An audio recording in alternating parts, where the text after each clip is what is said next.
Bismillahirrahmanirrahim. Assalamu alaikum, dear students. Hope you all are fine. As you know, we started this series of online lectures with fourth year syllabus, but now that university has announced the examination date for ADPA Part 1, we are going to start a revision of third year syllabus as was decided earlier. Here is your revision plan, and you have got to revise your novel Emma by Jane Austen, short stories, and one act plays. Our revision work starts with Emma. Before we begin our discussion on Emma, let's talk about its author Jane Austen.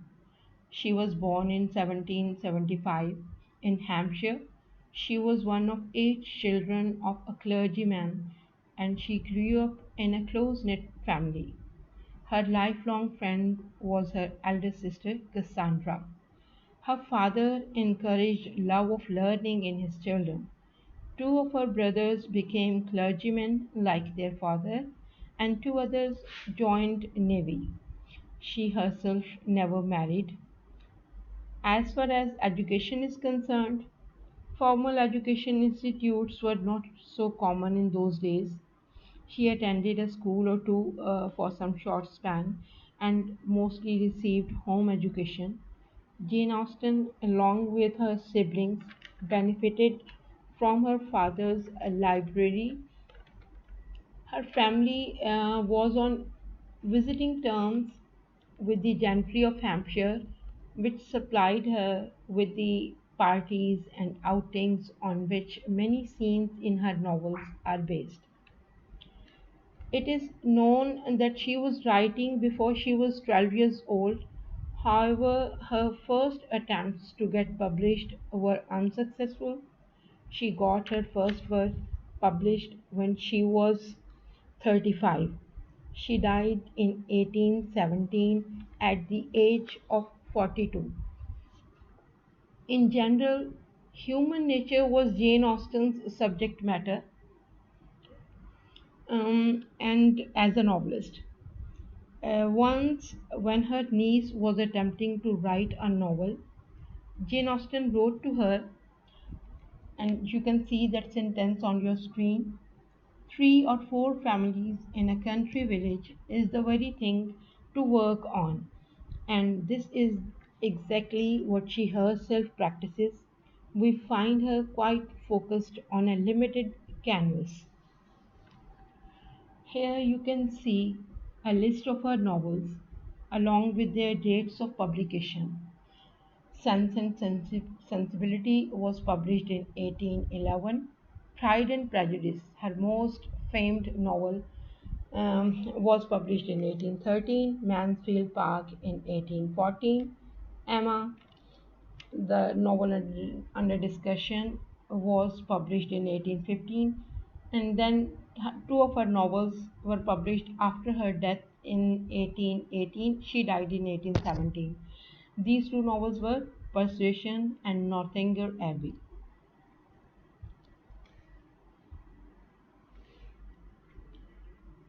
As you see, this is an overview of her works.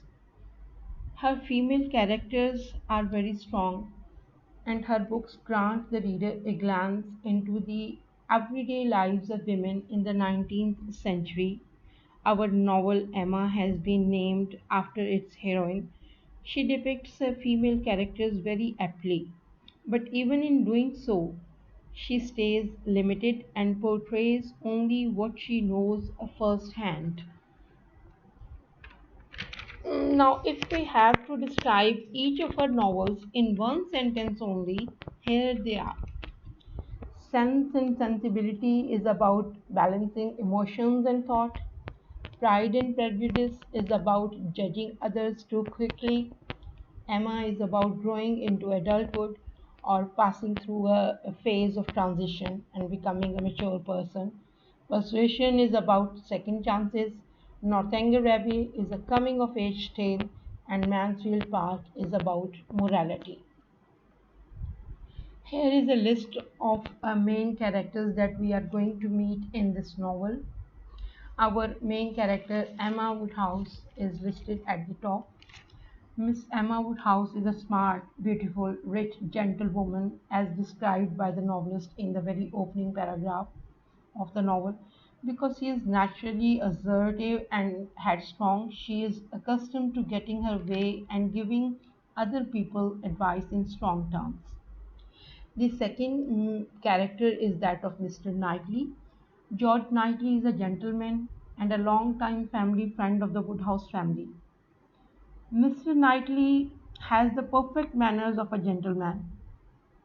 He is Emma's counselor and friend and has the courage to reprimand her and tell her when she is wrong. Then comes Mr. Woodhouse, father of Emma Woodhouse. He is a widower and is pampered and humored by both family and friends, in part because of his high social status in the community. He has an estate but does not own as much land as Mr. Knightley. The narrator refers to him as a hypochondriac person. Hypochondriac is a person who is very much conscious about health. Mr. Woodhouse is fearful of change of any kind, and this is the main feature of his character that has been highlighted throughout the novel. Jane Fairfax is the next major character. She is an orphan and also the niece and granddaughter of Miss Bates and Mrs. Bates, respectively. She is a native of Highbury, although she was educated and nurtured by the Campbells, who had been friends of her father. Jane, the same age as Emma, is also beautiful and smart, but she is much more accomplished than Emma because she has applied herself to her studies. Because the Campbells have limited means, everyone expects her to take a position as a governess. Harriet Smith. Miss Harriet Smith is beautiful and not very intelligent. No one in Highbury knows anything about a 17-year-old Harriet's background, except that she is illegitimate daughter of some wealthy person. It means her parentage was not known to people around. With encouragement from Emma, she begins to aspire to rise above her class and station in life. Mr. Elton. Mr. Elton is also a major character in the novel. He is the vicar in the Highbury town. He gets a small living as well as vicarage house in return for ministering the spiritual needs of the congregation. But ironically, you will find him engaged in other activities. And like any country vicar, he has also become part of the social scene. Although he owns some property, he hopes to marry a woman of means to increase his fortune. And then Frank Churchill. Frank Churchill is the son of Mr. Weston, but he was raised by his aunt and uncle, the Churchills. Hence, he carries their name and is known as Frank Churchill and not as Frank Weston. Frank is handsome, charming, and witty. He is revealed over the course of the novel to be a scheming, insincere, and somewhat cowardly man. His primary concern is with his inheritance. Here is another list of the characters that occur again and again in the novel. Mrs. Weston, she is former Miss Anne Taylor and she is the governess of Emma, with whom she has spent a lot of time. And she has taken care of Emma after Emma's mother and died when she was only 5 years of age. Mr. Weston, former captain. He left the military and went into trade. While in the military, he met and married Miss Churchill, a Yorkshire woman from a great family. After they had a son, Weston's wife died, so he allowed the wealthy Churchills to raise his son. Isabella Knightley, she is elder sister of Emma, and she is married to Mr. John Knightley. And John Knightley is Emma's brother-in-law, His other introduction is that he is Mr. George Knightley's younger brother and he is a practicing lawyer in London. Mr. Dixon. Dixon is the Irishman whom the Campbell's daughter marries. Mrs. Dixon, she is former Miss Campbell and she is a good friend of Jane Fairfax. And Campbell is the family where Jane was raised. Then comes Mr. Robert Martin. Robert Martin is a farmer who is in love with Harriet Smith. He rents his land and he is not considered to be a gentleman, at least by Emma, while Mr. Knightley thinks highly of Mr. Robert Martin. Miss Martin. She is Miss Elizabeth Martin and she is friend to Harriet. Colonel Campbell. He was a friend of Jane Fairfax's late father. He and his wife take Jane under their wing and educate her from the age of 9. Here are two ladies, Mrs. Bates and Miss Bates. Mrs. Bates is the mother of Miss Bates and the grandmother of Jane Fairfax. She is slightly deaf. Miss Bates is a poor spinster. Spinster is an old lady who doesn't get married. She lives with her mother and has financially come down in the world, although she is a gentle woman like Emma. Mr. Cole is a tradesman who has made a lot of money and is now aspiring to be gentry. Mr. Perry. He is an apothecary, or in simple words, he is the town doctor, the general medical practitioner. He looks after the health of people in the village of Ivory. Mr. Woodhouse sees Mr. Perry quite often. Mrs. Alton. Mrs. Alton, she is former Miss Augusta Hawkins. This is her maiden name. She is a social climber from a place called Bath. Social climber is a person who wants to change his or her social status by rising high in society. She is the wife of Mr. Alton. She brings money to the marriage, but she is overbearing and ill mannered. And the final name is that of Mrs. Goddard. She runs the ladies' boarding school and has Harriet Smith as a pupil and a boarder. Here in front of you on the screen is a mind map or a chart showing relationship of all the main characters. Our dear Emma Woodhouse is placed in the center. She is called the social queen of Hartfield, and the whole play, whole novel or whole action of the novel revolves around her. She is daughter of Mr. Woodhouse, and she is in relation with almost all the major characters in the novel. She is friend to Mr. Knightley, and she has become patroness of Harriet Smith, whom she wants to groom. And then there she is also in relation with Mr. Elton in a sense that she has planned Mr. Elton to be a suitable match for Harriet, and she wants to develop a liking between the two. And Jane Fairfax is also there, and you see that they have been depicted as rivals or competitors. Emma Woodhouse and Jane Fairfax are somewhat characters in contrast in this novel.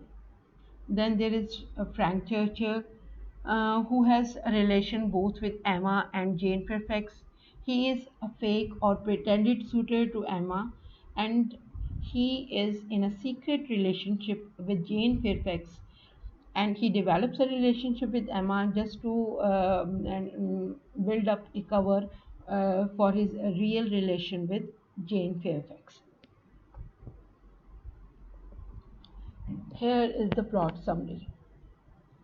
जब हम लोग class में थे तो आप लोगों ने मेरे साथ ये सारा गो थ्रू किया था कि नॉवल का जो मेन प्लॉट है वो क्या है, उसकी मेन स्टोरी क्या है. Here I have repeated it in brief so that you can refresh it in your mind. Emma is called a romantic comedy or a comedy of manners, and it is set in England in the early 1800s. The main character Emma has been depicted by the author as beautiful, clever, and rich Emma. She lives with her hypochondriac father and was raised primarily by a governess, Miss Taylor. Miss Taylor has recently married Mr. Weston, who is a widower with a grown son, and Emma misses her terribly. Just to replace Mrs. Weston, Emma starts a relationship, a friendship with Harriet Smith,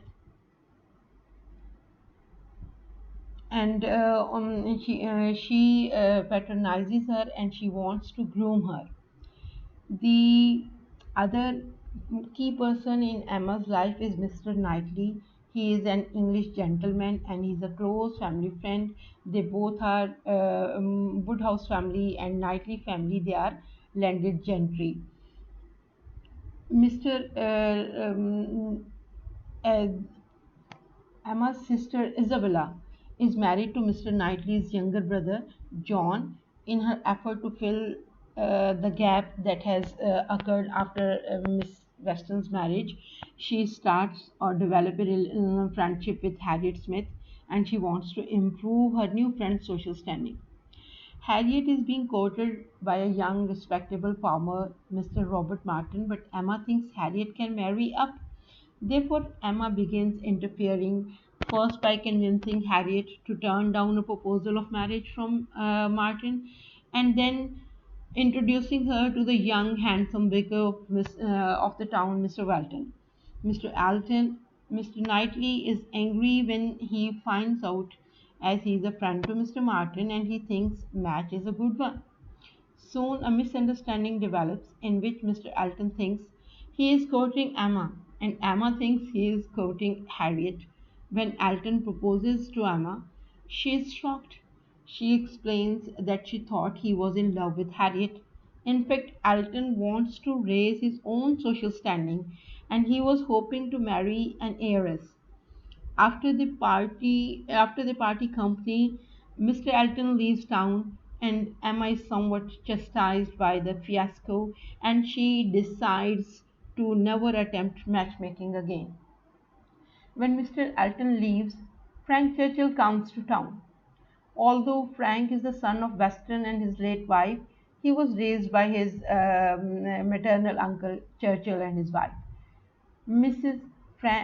Churchill is very possessive and she does not like to share Frank with anybody.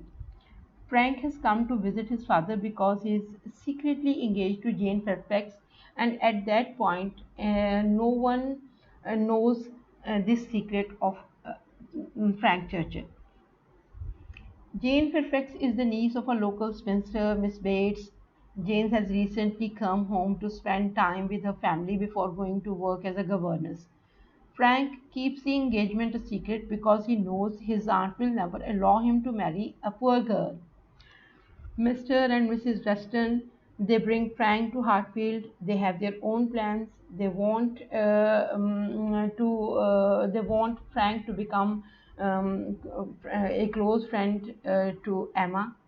Soon, Frank begins flirting with Emma as a way to cover up his real interest. Emma is flattered by this attention and two of them plan a ball, but before it can take place, Frank is called back to his aunt's estate and Emma feels let down. Mr. Knightley dislikes Frank, and there are some reasons. First, he dislikes Frank as he pretends to be a lover to Emma, and secondly, he sees through the charming young man. He begins watching Frank, and at some point, he realizes that Frank is playing a double game with Jane and Emma. Mr. Alton returns to Highbury with a rich and obnoxious woman. When Frank comes back a second time, the ball is held, and Emma notices how handsome Mr. Knightley is.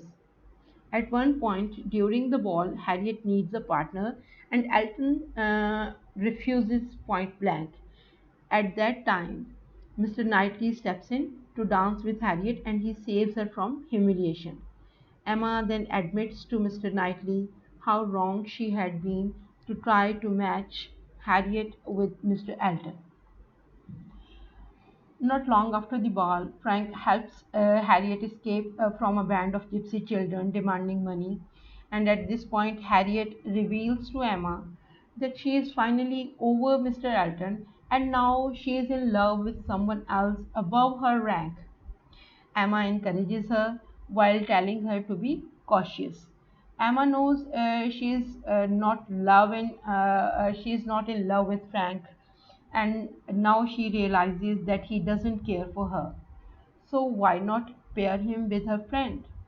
Because when Harriet tells her secret or shares her secret with Emma that she is in love with somebody above her rank, Emma abruptly thinks of Frank Churchill, who has recently rescued her. So she takes no action as he has promised not to meddle. The Highbury set have two more outings. The second one, a picnic to Box Hill. It's a home of Mr. and Mrs. Elton's sister. Frank is in a bad mood at the picnic and he begins flirting with Emma because he is quarreling with Jane. Emma is also out of sorts, and as a result, she makes a cutting remark to the defenseless spinster Miss Bates. It means she becomes disrespectful to Miss Bates. Mr. Knightley, he feels it and he rebukes Emma with stern words and tells her that she had been cruel to that lady. Emma feels remorse and she begins to pay more attention to the feeling and needs of others. After the Box Hill picnic, Frank abruptly returns to Churchill relatives.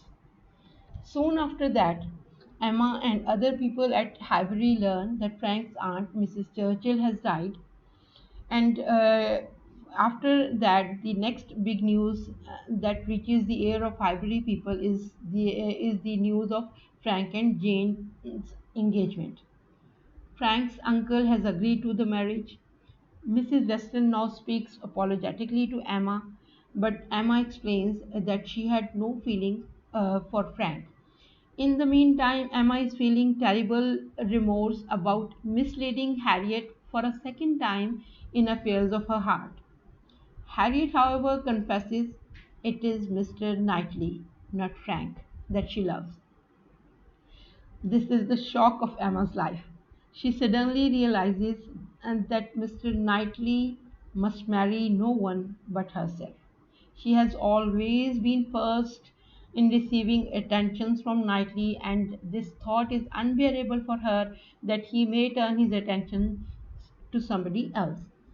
Mr. Knightley, who has been visiting his brother and Isabella in London, he rushes back to Highbury when he hears about the engagement. He wants to comfort Emma, thinking she is in love with Frank. When he finds her in the garden, Emma reveals to him that she has never been in love with Frank. Now Knightley tells her that he loves her, and she accepts the proposal of marriage. Emma has to tell Harriet yet again that the man Harriet loves has proposed to her. Harriet goes to London to stay with Isabella, and in the meanwhile, Mr. Knightley contrives to send Mr. Martin to London on business, where he reunites with Harriet. Soon they announce their engagement, and Emma is overjoyed that her friend has found happiness. Despite Emma's presumptuous interference, Mr. Knightley decides that he will move into Hartfield so that Mr. Woodhouse's life is not disrupted by Emma's marriage. By the end of the novel, Mr. Martin marries Harriet, Mr. Knightley marries Emma, and Frank is to marry Jane as soon as the mourning period for his aunt is over. तो बच्चों ये थी एक brief outline समझ लें novel की कि कैसे स्टोरी डेवलप होती है। ये अब आपके सामने एक प्लॉट डायग्राम है। इसमें फर्स्ट पार्ट जो है वो इंट्रोडक्शन दिया गया है, उसके बाद चंद डॉट्स आपको नज़र आ रहे हैं जो राइजिंग एक्शन शो कर रहे हैं, और सेवंथ डॉट क्लाइमेक्स को शो कर रहा है, जिसके बाद फिर थिंग्स जो हैं वो रिजॉल्व होना शुरू होती हैं। जो मैटर्स अब तक उलझ रहे थे वो अब सुलझना शुरू हो जाते हैं। और the final part is called resolution. Now see that in the introduction part, Emma and Mr. Woodhouse, they mourn the loss of Miss Taylor. This is what they think, at least Mr. Woodhouse thinks of Miss Taylor's marrying Mr. Weston. And in the rising action, the major events have been stated here. Emma recruits Harriet Smith as a protege. It means she starts patronizing her. And Emma and Knightley, they argue over Harriet and Robert Martin. Emma rejects Mr. Elton's marriage proposal. Frank Churchill begins flirtation with Emma. And ball at the Crown Inn, Mr. Knightley saves Harriet from humiliation, as we have talked about in the earlier section. The seventh part, climax of the novel, takes place when all the Highbury people go to a picnic at Box Hill, and Emma is grieved by Mr. Knightley's rebukes. This thing we have also discussed earlier, that Emma shows disrespect to Miss Bates, and Mr. Knightley quite rightly rebukes her and makes her understand her mistake. Then starts the following action. Things starts to resolve. Frank Churchill gets engaged to Jane, and Emma admits her love for Mr. Knightley. And the final resolution is that Mr. Knightley marries Emma and Harriet marries Robert. This is again, you may say, another way of revising the plot or major events, the timeline of events. In September October, the marriage of Miss Taylor with Mr. Weston takes place. In early December, Emma convinces Harriet to reject Robert Martin's marriage proposal. Then, in late December, Emma rejects Mr. Elton's advances. At the beginning of the new year, in late January, early February, Mr. Elton returns to Highbury and confirms news of his fiancée. In February, Frank Churchill arrives in Highbury. In May, the gentry of Highbury attend the ball at the Crown Inn. In midsummer, in the month of June, at the end, the gentry of Highbury attend a picnic at Box Hill. In early July, Frank's engagement to Jane Fairfax is revealed to the people of Highbury, and in July, a few days later, Mr. Knightley declares his love to Emma. In September, October, you see that the action starts or the novel starts in the previous year in the same month, and a course of whole year is done when the novel or the action of the novel is closed in September, October next year, when Harriet marries Robert Martin, Emma marries Mr. Knightley. And here I have listed down the important places or estates of Highbury. Highbury is the village where the action of the novel takes place. Hartfield is the residence of Emma. It is called Emma's estate. Dunwell Abbey is Knightley's estate. Randalls is the place where Westons live, and Anscombe is the place where Churchills lived. Not Campbell. Sorry for this mistake. It was the estate of Churchills. So, my dear students, I think this is enough, and the information that has been given to you should go through it again and again, and this way you will be able to refresh the novel in your mind, and we will be able to continue our revision of the novel. If there is a need of subject wise sorry, chapter wise summary, we will go through that, and afterwards we will start discussing the important topics from your examination point of view. Okay, this is enough for today. Inshallah, we will continue our lectures. Allah Hafiz. Take care.